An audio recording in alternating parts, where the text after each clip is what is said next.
Gaming act ప్రకారం online కానీ offline కానీ ఎటువంటి రకమైన బెట్టింగ్ కానీ ఇక్కడ పర్మిషన్ లేదు. ఈ రెండు నిషేధం.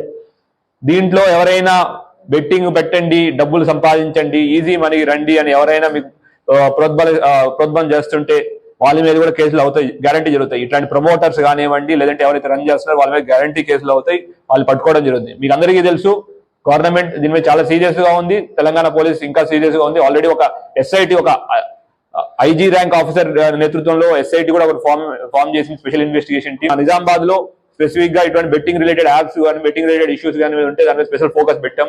మీకు 10వ నెలలో ఇక్కడ తెలంగాణలో మన ఎర్పల్లిలో ముగ్గురు ఒకే కుటుంబానికి చెందిన ముగ్గురు సూసైడ్ చేసుకున్నారు. దాన్ని మళ్ళీ మేము సూసైడ్ నుంచి తీసి అబేట్మెంట్ ఆఫ్ సూసైడ్, తర్వాత అటెంప్ట్ మర్డర్ కేసుల కింద తీసుకొచ్చి ఎవరైతే బెట్టింగ్ యాప్ వాళ్ళు కూడా ఎందుకు అంటే బెట్టింగ్ కూపన్ లో పడి వాళ్ళు అప్పులు చేసి వాళ్ళ ప్రాణాన్ని వాళ్ళు తీసుకున్నారు. అట్లానే ఇది కూడా వాళ్ళు ఆ కేసు మళ్ళీ మేము రీఓపెన్ చేయడం జరిగింది. యాప్ ఏవైతే ఉన్నాయో దీని ద్వారా బెట్టింగ్ పెట్టో దాన్ని కూడా ఐడెంటిఫై చేయడం జరిగింది. యాప్ గురించి మేము ఫైనాన్షియల్ ఇన్వెస్టిగేషన్ ద్వారా ఎవరి దగ్గరికి మనీ వెళ్ళిందో వాళ్ళు కూడా పట్టుకోవడం జరుగుతుంది. అట్లానే మనకి మొన్న ఒక కేసు రూరల్ పోలీస్ స్టేషన్ లో ఒక యువకుడు బెట్టింగ్ లో డబ్బులు పోయినాయని ఆత్మహత్య చేసుకున్నాడు. ఇట్లాగా ఆత్మహత్యలు చేసుకోవడం చాలా కలిసివేస్తుంది. యువత మంచి భవిష్యత్తు ఉన్న యువత, ఎంతో బంగారు భవిష్యత్తు ఉన్న యువత ఈ బెట్టింగ్ వలలో పడి వాళ్ళ ప్రాణాలు పోగొట్టుకుంటున్నారు.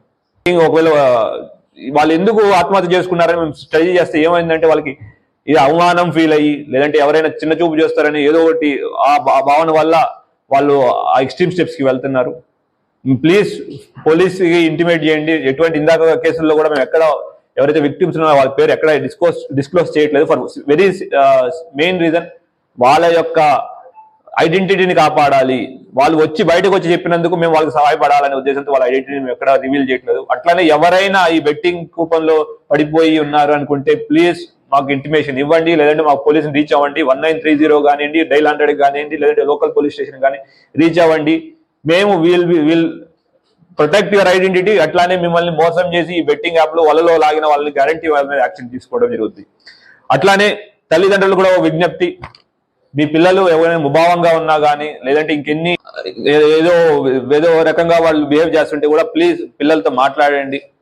ఏంటి ఇబ్బంది కనుక్కోండి. ఒకవేళ ఇట్లాంటి బెట్టింగ్ భూతానికి కానీ, లేదంటే బెట్టింగ్ అనే కాదండి, ఎటువంటి వ్యసనానిలోనైనా మీరు తెలుసుకుని మాకు ఇంటిమేషన్ మీరు తెలుసుకుని మీరు మాట్లాడితే పిల్లలు అటువంటి ఎక్స్ట్రీమ్ స్టెప్స్ కి వెళ్ళరు. సో అది ఒక రిక్వెస్ట్. తర్వాత బెట్టింగ్ అనేది టెర్రరిస్ట్ యాక్టివిటీస్ లాంటిది. బెట్టింగ్ ఎవరైతే ప్రమోట్ చేస్తున్నారో ఎవరైనా కానివ్వండి, వాళ్ళు కూడా సైబర్ టెర్రరిస్టే. వాళ్ళ మీద అంతే స్ట్రిక్ట్ గా మేము యాక్షన్ తీసుకోవడం జరుగుతుంది. మీకు తెలిసి కానీ మీ ఏరియాలో ఎవరైనా బెట్టింగ్ ఆడుతున్నట్టు కానీ ఎటువంటి ఇన్ఫర్మేషన్ ఉన్నా ప్లీజ్ మాకు షేర్ చేయండి.